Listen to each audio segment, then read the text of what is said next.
Hi, I'm Dr. Becky. I'm a registered psychologist. In this video, I'm going to talk about 13 signs that the person you're dating or you're in a relationship with has an anxious attachment style.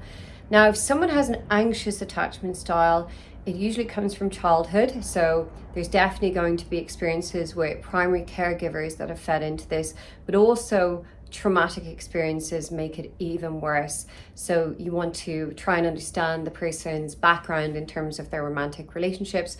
Have they had some really painful heartbreaks, infidelity, or things that have happened that have resulted in them feeling even more anxious than they otherwise would have? Of course, anxious attachment style is a spectrum, like everything else that people experience in terms of mental health. It can be a minor difficulty, or it can be something that is so major that it ruins everyone's relationships. You're going to have two different kinds of people who have an anxious attachment style. You're going to have the type of people who cannot stay in a relationship at all because it makes them far too anxious to actually remain there. And then you're going to have the people who remain in relationships even though they're dissatisfied and even though their needs are not being met, or they're finding difficulty in asserting their needs and negotiating their needs. So it's either going to be that the anxious attachment style destroys the person's chance of ever having a relationship and causes great difficulties in attaching, or it leads to people staying in relationships that are dissatisfying for them and they're unable to actually assert themselves and negotiate their needs. So sign number one that someone has an anxious attachment style is their constant need for reassurance and some self-worth issues. So they might ask regular questions such as, do you want to be with me? Do you still have the same feelings for me as you previously did? Have things changed? Is everything okay? A lot of reassurance seeking, and this can be of quite a compulsive nature. It can obviously be very irritating for someone's partner to constantly have this reassurance seeking going on. If the person tries not to seek reassurance, what often happens inside them is that their anxiety just bubbles and gets blown out of proportion, and the urge to seek reassurance is so big because they can't actually sit with those feelings of anxiety and they can't manage those feelings of anxiety unless they're to have some kind of conversation with their partner to try and confirm that actually the relationship is safe. So there's kind of a post-traumatic stress disorder thing going on here where the person constantly feels like they're in danger. So very similar to PTSD. When someone has PTSD, there's a lot of safety planning. So for example, if someone has been in a building that was unsafe and they have this experience of having to get out of somewhere quite rapidly, that person is going to scan the building and they're going to plan their escape strategy, and they're going to be hypervigilant in that way. So the person who has an anxious attachment style, when they're dating someone new or when they're in a relationship, they have the same kind of hypervigilance and the same kind of what if something awful goes wrong, looking out for signs of things going wrong, like their partner not loving them, or their partner being interested in other people. So it's like a post-traumatic stress disorder hypervigilance, which is quite understandable when you think about where anxious attachment style comes from. As I've said, anxious attachment style comes from traumatic experiences with primary caregivers in terms of inconsistent caregiving or quite neglectful caregiving in terms of emotional neglect. But usually what exasperates an anxious attachment style is actually having difficult experiences in relationships, which could be at any point in their life. It could be from the get-go and when they start to form kind of teenage relationships or early adult relationships. Those might have been quite difficult for them, or actually it might have been much later on that they experience difficulties that lead them to be far more anxious than they already were. So we're already going to have someone who has an existing anxiety, but then difficult experiences in relationships can really exasperate the level of anxiety that they experience. Sign number two is the person's fear of abandonment. So they are terrified that they are going to be left by their partner, and this can really distort someone's view of who their partner really is. So let's just say someone enters into a new relationship and actually the partner is not even that good and they haven't really had an opportunity to suss their partner out to see actually what are their strengths and their weaknesses. But because their fear of abandonment, their judgment gets clouded and they almost like idolize their partner and feel like if this person leaves me, my life is going to be unmanageable, or I just won't cope, or I will be an emotional wreck. I depend so much on this person not leaving me that actually I haven't really had the chance to even suss out who this person is. So the anxiety dominates the screening process in the early signs of the relationship, which is often why people with anxious attachment styles go for the wrong partners, or actually, even worse, they tend to go for partners who are quite unavailable and who actually do trigger that anxiety in them, which is obviously a very painful and difficult thing for people with an anxious attachment style, because people with an anxious attachment style should be going for partners who make them feel very secure, but actually they're drawn to partners who give them similar feelings that they have had to experience earlier in life, particularly experiences that they've had to feel with primary caregivers. So they re-experience that pain and the fear of abandonment over and over. So people with anxious attachment style tend to attract to partners who are quite emotionally unavailable, typically. Also, you can see changes in cycles. You can see people actively trying to go for different partners and doing things very different. So I'm not saying they will always go for unavailable partners, but it is actually quite prevalent with people with an anxious attachment style. Sign number 3 that someone you know has an anxious attachment style is that this person will overanalyze situations, really looking at the finer detail and the nuances of what's happening behaviorally with someone, and they will just completely overthink the situation. So it's almost like they've got a magnifying glass on their partner's behavior, and they're just overthinking and over analyzing and making a lot of assumptions about things. So they will read far too much into things and become very paranoid and extremely preoccupied by their partner and their partner's behavior. Number 4, excessive jealousy. So some people with an anxious attachment style can feel very jealous and fearful that their partner is going to go off with someone else. So this excessive jealousy with some people with an anxious attachment style might be a lot more severe than other people, because when we think about jealousy, it is another emotion. And people with an anxious attachment style do not necessarily not know how to regulate their other emotions. So this is where actually we can't make assumptions that people with anxious attachment styles are emotionally mature in terms of all of their emotions, because people with an anxious attachment style will have a lot of situations in their life that don't trigger them at all. So actually they might be very good at grieving when someone dies. They might be very good at tackling sadness when it creeps in to prevent it from feeding into depression.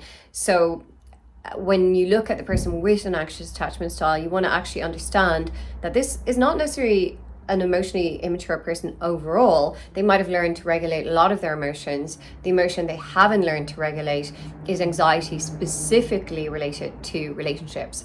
So then when we look at jealousy related to relationships, they actually might have mastered the emotion of jealousy, and they might actually not see other people as being so much of a threat. They might not necessarily be someone who has deeply low self-esteem. This is where we really want to take the individual and look at them as a whole. All people with an anxious attachment style are deeply insecure in their relationships, but this doesn't necessarily mean that they completely lack self-worth. It just means that they're actually traumatized by what's happened in the past. Now, this is why I want to point out that some people might have gained mastery over jealousy, but not gained mastery over the anxiety. So they might not feel very jealous about the possibility of their partner running off with someone else. That might not be a trigger for them, but actually the fear of their partner abandoning them because they just don't value the relationship could be a very big trigger. Of course, lots of people with an anxious attachment style or any type of insecure attachment style may have difficulties with jealousy, but it's not necessarily the case. And I highlight this because actually it's really important to get to know the individual who has an anxious attachment style and not just label them with the same brush as everyone else. Get to know their individual triggers, and you can ask them about things such as jealousy. Are they able to manage jealousy? Are they able to rationalize it? Are they able to appreciate that other people might be highly physically attractive, but that doesn't necessarily mean that their partner is going to run off with that person? So you always want to consider, where does your partner with an anxious attachment style lose the possibility of being realistic about situations because of their anxious emotions.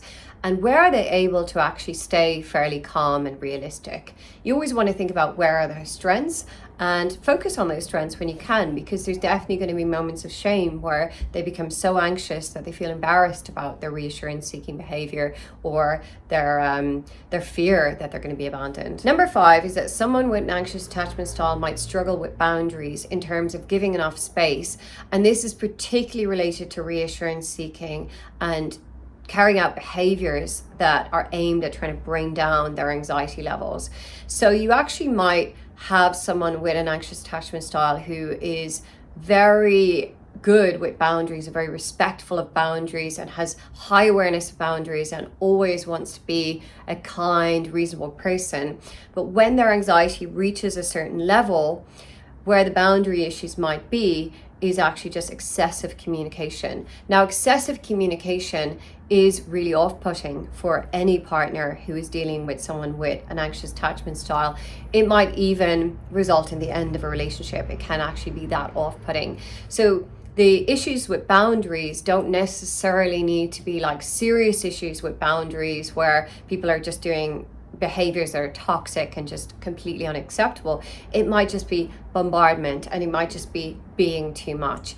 And this is very difficult for the person with an anxious attachment style because they don't want to feel like they're too much. They want to feel contained, they want to feel secure, and they want to feel safe.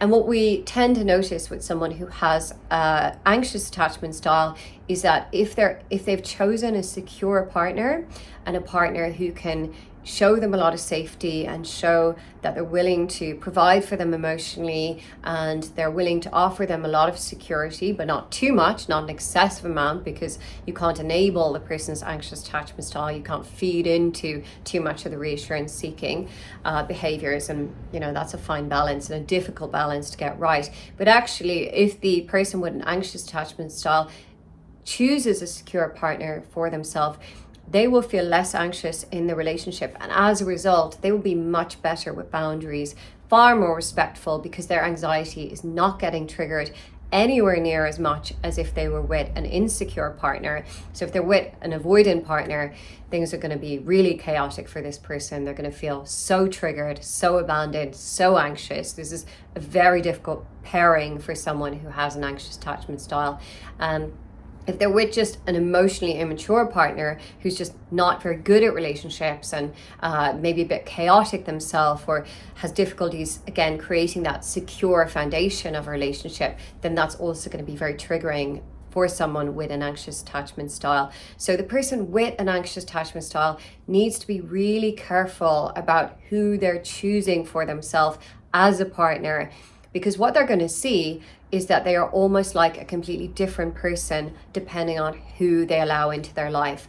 If someone with an anxious attachment style is choosing an avoidant partner, they are going to experience internal turmoil. They are going to experience high levels of anxiety, chaos, and they're going to feel very unsafe. Whereas if they choose a partner who's highly interested and very committed in making that relationship work, and they are able to feel very secure, provide a lot of consistency, provide a little bit of reassurance, but nothing over the top, and encourage the person to go away and manage their own emotions when it becomes too much, and set boundaries very carefully, but make sure that this person knows that they're not going anywhere and that they're not going to leave the relationship easily, because of course you can never provide that reassurance that you're going to stay in a relationship no matter what, because that's not very healthy. If relationships go into a very unhealthy realm or get very toxic, it's reasonable for a partner to leave. So the partner of the person with the anxious attachment style should never guarantee that they're going to stay forever, but they should be able to provide reassurance that they're really going to stick it out and try and make it work and not leave easily, so that the person with the anxious attachment style knows that there's safety in the relationship. There's room to negotiate things. There's room to work through conflict. The relationship doesn't have to be perfect in order for the partner to stay with them, and they don't need to be perfect in order for the partner to stay with them, because usually people with an anxious attachment style have perfectionism issues as well. They often believe that they need to be perfect in order for anyone to want to be with them or want to stay with them, and that their behaviors need to be perfect in order for the relationship to last. So often the obligations and the pressure that the person with the anxious attachment style puts on themselves is an excessive amount of pressure. Sign number 6 that your partner might have an anxious attachment style is that they're very quick to try to establish intimacy. So this might be suggesting to define the relationship, suggesting to be exclusive very early on, taking things a bit further and a bit faster than a secure partner might be. So locking things down so that they can feel secure. So this might put a lot of pressure on someone, because in the early stages of dating, often people, depending on what culture you're in, often people are still dating other people and still trying to figure out, is this relationship right for them? And secure people like to take things slowly. They don't like to be rushed. They don't like pressure. But actually often the person with the anxious attachment style is putting a lot of pressure on their partner to lock things down, make things exclusive, become very close. You often see things like getting heavily involved with one another. So the anxious person will feel great about moving in together very early on, even though they might not have thought that situation through well enough to even decide if it's the right decision for the two of you, or even if it's the right decision for them. In the moment, because of their anxiety, they will feel better to come up with all these plans about the future and get into quite a serious relationship before it's probably even reasonable to do so. Sign number 7 that your partner has an anxious attachment style is that they need constant communication. So they get very anxious if a message is not replied to promptly, or if you lose contact with them for a number of hours, you're out of contact, you're doing work, you're unavailable for whatever reason. If they don't know the exact reason why, it can make them very anxious. And in some cases, the person with the anxious attachment style cannot tolerate the level of anxiety that occurs for them if they can't communicate with their partner. So you might see some acting out behaviors here in order for the person with the anxious attachment style to feel safer. So what you might see is the person suddenly send you a message breaking up with you because they can't contain their anxiety, they cannot manage their anxiety, so they would feel better off not being in the relationship rather than sitting with the uncertainty of not knowing when you're going to get back to them. Of course, this can be complete chaos, because then when you do get back to your partner and they realize, oh, you are still there for them, then they change their mind and they decide, oh, I don't want to break up with you after all. Now, this is not necessarily the behavior of all people with an anxious attachment style, because some people with an anxious attachment style will never leave the relationship and they'll never break up with a person. So it comes down to the individual and how they try to manage their anxiety. But what you'll see is some kind of safety-seeking behavior. And what I mean by safety-seeking behavior is it's an attempt for the person to try and keep themselves safe in the moment. But safety-seeking behaviors are very short-lived. They provide reassurance and safety, and they bring anxiety levels down in the moment. They don't help contribute to a healthy relationship, and they don't help the individual learn how to actually manage their anxiety in the long run, because actually managing their anxiety will mean that they have to learn to sit with very high levels of anxiety, but they will also have to learn to choose appropriate partners for themselves. And this is where it can be very confusing for the person with an anxious attachment style, because the person with an anxious attachment style will often be very conflicted. So they're in a relationship and they're feeling very anxious and they don't know, is it just their anxiety going into overdrive and they need to manage their anxiety, or actually have they selected a partner who is not really right for them and who actually does not provide enough safety? So the person with the anxious attachment style can be very conflicted about leaving the relationship and perhaps seeking something that's healthier for themselves, or actually staying and trying to work through their anxiety. And this can be very confusing for someone. So sometimes people might need to seek the advice of some pretty smart and switched on friends, or perhaps actually go to a very good therapist to help them work through actually gaining certainty over what is the problem here. Is the problem the relationship, or is the problem them not being able to manage their anxiety? A very helpful thing here is for the person with the anxious attachment style to investigate their partner's attachment style and to find out, are they actually with a partner who's quite avoidant? If they find out that they're with a partner who's quite avoidant, then it's really important to try to communicate and to give a few opportunities to have in-depth conversations about their partner's attachment style. And if their partner is willing to talk that through with them, then although their partner might be avoidant, they're actually willing to have difficult conversations. So this is where conflict resolution is really important in the relationship. So if someone has an anxious attachment style, but actually they're able to have difficult conversations with their partner, and the partner is very willing to work through conflict and talk about their own attachment styles, so you understand the two people who are coming together here. Is it a person who has a secure attachment style with an anxious person, or is it a person who's avoidant with an anxious person? If someone who's avoidant with an anxious person, then you really want to look at how often are you willing to communicate about the relationship. I would recommend that needs to be at least an hour a week, maybe even 90 minutes a week, because if your partner is not willing to do that for you, and you have an anxious attachment style, or you're with someone who has an anxious attachment style and you're not willing to communicate about the relationship on a regular basis, then this relationship is going to be too difficult for the person with the anxious attachment style, because all relationships need a lot of communication. If that's being shut down, then that relationship is just not going to work. So there's a few things that you can do to see if this pairing is actually something that is worth sticking with and working through and communicating through in order to get to a better place, or whether actually it's just too painful for both people to keep going through this cycle. Perhaps if you're an avoidant partner, the request for so much communication and conflict resolution and problem solving in the relationship is just too painful for you, and you want something easier where you're given a lot more space. Sign number 8, seeking approval. So someone with an anxious attachment style will constantly seek approval from their partner in order to feel good enough for the relationship. So this might be seeking approval in a lot of different ways. It could be to do with appearance, it could be to do with their friendships, it could be to do with their career, it could be to do with anything that they are doing in their life or anything about them. Are they worthy to stay with their partner? Because the person with the anxious attachment style feels very insecure in the relationship. They might actually be a very confident person, and they might have high self-worth when it comes to career, friendships, but when it comes to that relationship, their self-worth is operating in a very different way, and they don't necessarily feel worthy to be loved or worthy to stay with a partner. So they'll seek a lot of reassurance about whether they're okay as a person for you. Sign number 9 is overwhelming emotions. They experience intense highs and lows in the relationship, and they have difficulty staying quite consistent, stable, and regulating their emotions. So actually when things are good in the relationship, they're going to be elated, they're going to be so happy, they're going to be on cloud 9. So you will actually see extreme happiness, because there is a kind of a love addiction thing going on with someone who has an anxious attachment style.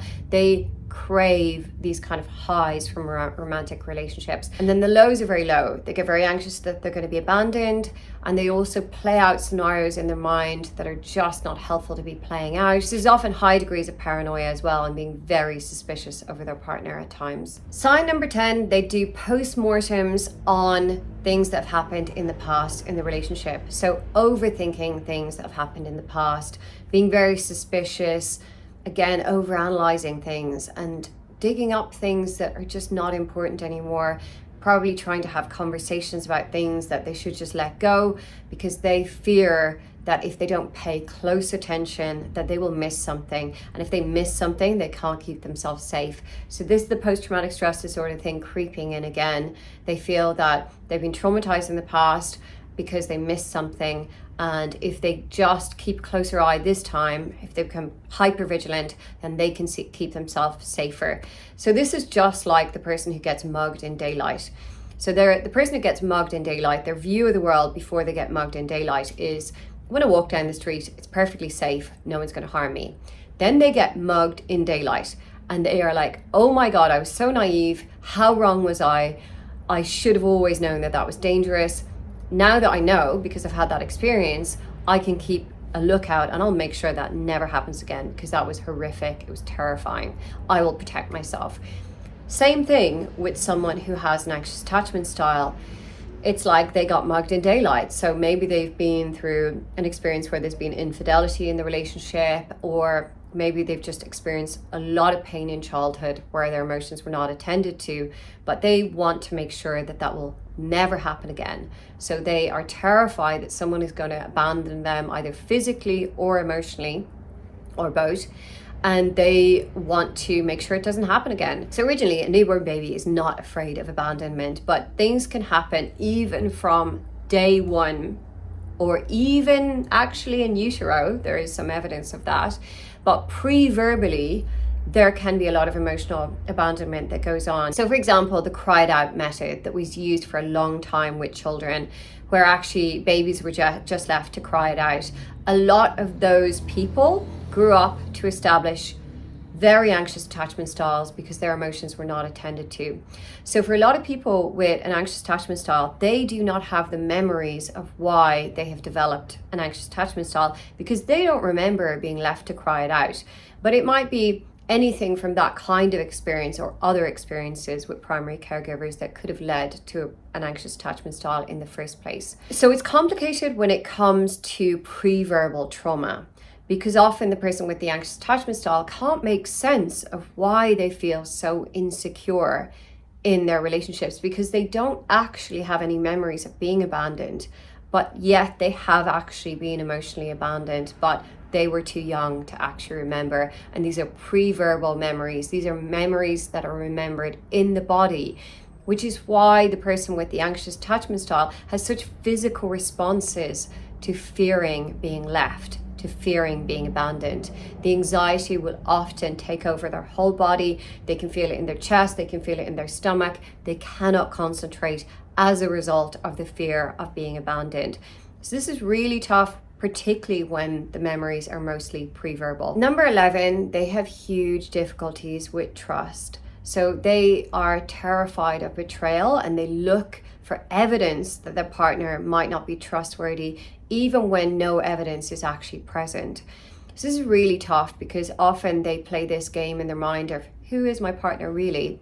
Are they this lovely person that I once thought them to be? Or actually, are they quite inauthentic? Do they lie? Are they actually someone different to who I thought? And this can play out a lot in the beginning of the relationship. People can be very suspicious, but it might never get resolved. They might never learn to trust their partner fully. And of course, this can have a huge impact on their partner, because if their partner doesn't feel like they're trusted, then it's very difficult for the partner to stay in that relationship. It's not a nice feeling for the individual who's in a relationship with someone with an anxious attachment style. Number 12, they have a fear of being alone. Now, this might be just a fear of being single, and that they don't mind spending time alone, and they're very good with their own company, or they might also struggle with their own company, and therefore they seek out romantic connections even when the partner is not so suitable for them. So again, this comes down to the individual and how this individual decides to behave. Some people are actually far more responsible than others. Some people have actually learned that it's much better for them to be quite careful about who they decide to invite into their lives romantically, and just put up with being alone in order to select better partners. Whereas other people can be a lot more compulsive, and they just try to avoid being alone at all costs, and therefore they're selecting romantic partner after romantic partner, and not being so calculated and not being so careful about selecting people who are appropriate for them. Sign number 13 that your partner might have an anxious attachment style is that the clues are in the family. So there might be some kind of family dynamic that then makes sense to you as to why your partner might feel so insecure. Perhaps they're not very close to their parents, or perhaps there's an absent parent, a very difficult divorce in the family, being left by a parent at a very young age. So there will usually be some kind of clues in the family, but not always, because actually sometimes families look a lot more functional than they really are. So you can always ask questions to your partner and ask them about their early life upbringing, their relationship with their parents, and from that you will get a sense of actually how secure did they feel growing up, particularly emotionally? You can ask them, who did they go to when they were experiencing upset when they were a child, and how did their parents respond to their emotions? And that will definitely help you have better insight into what they've experienced and why they might be so anxious in their relationships. So an important thing to say is that attachment style can vary, and I actually prefer to see attachment style on a spectrum of attachment rather than putting people into boxes, because for a long time people have been put into boxes of secure attachment, avoidant attachment, anxious attachment, and fearful avoidant attachment. But these are boxes, and if you put people in boxes, they often feel like they're stuck in that box and they can't actually get out. I prefer to see attachment style on a spectrum, and the spectrum is a spectrum that we can slide along. And the way that we slide along this spectrum is actually as a result of who we invite into our life and who we select. If we select a secure partner for ourselves, we are going to feel more secure. So even if someone has an insecure attachment style, they're sliding on that spectrum and they're going to be much closer to being on the secure part of the spectrum rather than one of the insecure parts of the spectrum. Another thing to say is, even if someone looks like they have an anxious attachment style, there might be times when they're actually extremely avoidant. Perhaps if someone is very interested in them and they make them feel very secure in the relationship and they know that that person's never going to leave them, or it's highly unlikely, that person who previously has demonstrated a really anxious attachment style can start acting very avoidant. And then also there can be fearful avoidant tendencies, which is a more disorganized type of attachment style. So when someone looks like they have an anxious attachment style, there might be a lot of toing and froing actually between an anxious attachment style and an avoidant attachment style. So just because someone seems like they have an anxious attachment style, it doesn't mean that they don't actually go into the other areas of the spectrum. So just remember, with the right ingredients, even though someone is demonstrating highly anxious tendencies in their attachments, if you give them security and they know that they're safe in the relationship and they still have a high level of attraction to their partner, then they are going to demonstrate much better behaviors because they're going to feel a lot more secure. So people with an anxious attachment style need to be very mindful of who they're selecting for themselves as partners, because then they can slide across that spectrum into actually feeling a lot more secure. You're not stuck in a box. And if you're with an anxious partner, then you also need to be very aware of your own attachment style, because your attachment style is going to influence your partner's reactions for better or worse. You need to know if you're quite an avoidant person, own up to that, have conversations about that with your anxious partner. And if you know that you're quite secure, you can also give them the reassurance that, look, you've had a good upbringing, you don't get easily triggered, you don't really avoid conflict in relationships, and you don't avoid communication, and you don't get highly anxious either, so you're going to be there for them. So I hope you liked this video. Of course, if you have any questions, you can leave them in the comments below. And if you want to see more videos from me, subscribe to my channel.